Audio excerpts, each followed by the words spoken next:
Joining me right now is a Pro Football Hall of Famer in that wing of the Great Hall in Canton, Ohio, from NBC Sports and the Football Morning in America column that you can catch on Pro Football Talk is a great Peter King. How are you, PK?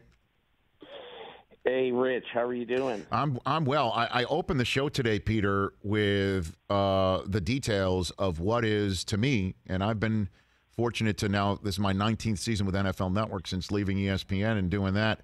I don't remember a week like this, and I know that there's such a thing as parody, but the week itself with the headlines leading up and then the results of the weekend, is this the craziest week you've ever seen, Peter? I don't know that's hyperbole, but I'll give you the floor on it. I think it is, Rich, because first of all, it was a huge week on the week of the trading deadline for who was traded, Von Miller, and who was not. You know, Deshaun Watson and Odell Beckham. It was a big week because Beckham basically now has talked his way out of Cleveland and will go play for somebody else. And now we'll find out if he is a shell of his former self or whether he's still got a lot of good football left. And it was a big weekend because of the whole Aaron Rodgers thing, certainly, and also because of one of the biggest tragedies involving an NFL player, certainly in the 38 seasons I've been covering the game. I don't remember something that is as sort of as heinous and as reprehensible as somebody driving 156 miles an hour on city streets in an American city and slamming into another vehicle and basically incinerating a woman and her dog in the other vehicle. And it isn't the other part of that story that I wrote a little bit about today is just that, if you look at what Henry Ruggs was, he was basically kind of the crown jewel of Mike Mayock's rebuilding of the Las Vegas Raiders. And now he's just gone. It's amazing that in the last month, just overnight, in a matter of seconds, really, the head coach and the most promising skill player on the Las Vegas Raiders, who are still a first-place team, by the way, just vanished. They just vanished. They're gone. With no time to prepare for how to adjust to life without them. So it's just, this has been a crazy week, and it's been a crazy time period in the NFL. And then you can also throw in there the trading away of a crown jewel of a franchise, John Elway's first draft choice with Denver, Super Bowl MVP of Super Bowl 50, the milestone Super Bowl MVP, to Los Angeles, and the Rams don't play him because he's not healthy enough yet. They lose to a Titans team that loses Derrick Henry and then puts Adrian Peterson in, who scores, and they win. You know, Jordan Love's loved ones in the last row of a stadium, the Jaguars beating the Bills. Honestly, it's really, and the Cardinals doing what they did. The Saints coming back from 18 down, 22-point fourth quarter, and they still lose at the last second. I honestly don't remember anything like this. Nothing. But what about the Josh Allen crime? There's another one, and the Jaguars win their first game on American soil in 420 days. Don't score a touchdown. They lost for a second their crown jewel at quarterback. He comes back in the game. I honestly, that's why one of the many reasons why I haven't spoken to you in a while. I'll have you on is just to put it in perspective. What did we learn from this week, or is this just one of those bury the game film? Because the Broncos, after losing Von Miller, trading him away, they boat raced the Cowboys, almost damn shut him out. I mean, that should have been a shutout. I mean, Mike McCarthy, in my opinion, just put Dak Prescott, who is coming off a calf injury anyway. So weird. Please put him in the cupboard until next game. You've lost this one. But last night I was sitting down to write, and a head coach in the NFL, sits down and because I was texting back and forth with him about what a crazy day it was, and he basically said, every week in the NFL is like this. I wish I had the quote in front of me. I don't. But every week in the NFL is like this. Every week is almost a season in and of itself. And, Rich, and that's why, to me, I'm not saying that you don't pay attention to a week like this when you're thinking about, well, who's good and who's not good. But I also think that you can't allow 1 week for you to say, well, I was wrong about the Bills. They stink. I was wrong about the Rams. They can't play a physical style and beat a good team. And then I was wrong about this team and wrong about that. You know, the fact is, I covered the Raiders and the Giants on Sunday in the Meadowlands. And the fact is, Derek Carr has had 2 lousy games this year. Played lousy against the Bears in Vegas, and he was really lousy yesterday. He overthrew a wide-open Darren Waller in the end zone, underthrew Zay Jones, the replacement, for 10 minutes for Henry Ruggs until they traded for Deshaun Jackson, which we didn't even mention, right? Or until they signed him. But be that as it may, the point is, I still think the Raiders are pretty good. And so I just don't think in today's NFL you can allow 1 game, 1 week to skew what you've seen for 8 weeks. And I guess just to put a bow on it, Peter King, I mean, if you had to guess, if you knew what was happening this week and you could have chosen your bye week for this year, I would have chosen week 9, and the Bucs sit this one out, and the Packers, Cowboys, Rams, and Saints all lose. I mean, what a great week. Feet up, you know, smoke them if you got them. You know, what a week for them to sit out. The weird part too that, you know, and again, let's get political.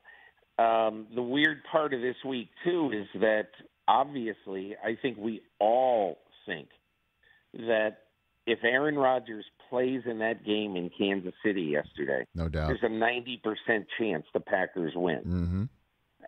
And so, I mean, that was the first time yesterday in more than 4 years that Devontae Adams didn't catch at least half of the balls thrown to him. And, you know, look, Jordan Love, at least right now, and who knows what the future holds, he's not an accurate enough passer to scare any defense. And that's why, to me, look, if a quarterback who is unvaccinated tests positive on a Friday for COVID, he misses 2 games. Now, Aaron Rodgers is fortunate. He tested positive on a Wednesday. Right.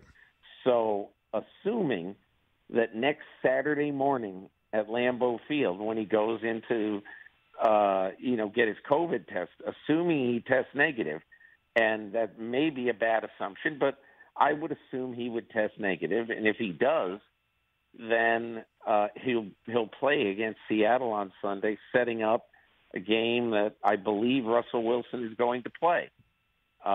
So instead of having Geno Smith versus Jordan Love, it looks like we could have Russell Wilson versus Aaron Rodgers. And hopefully we get to lose ourselves in all of that and enjoy the football. Peter King here on the Rich Eisen Show. What did happen with Odell in Cleveland? What's your best sense on what actually did happen there? You know, I talked to a coach this weekend who I think is interested in Odell Beckham, and they spent some time late in the week watching him on tape, and they didn't think he was a disciplined route runner, and that he has lost that aspect, especially if you're in what you might consider a precision offense. And look, there's a lot of quarterbacks in the NFL who basically need you to be at a certain spot and are going to kind of throw it to that spot, so you better be there.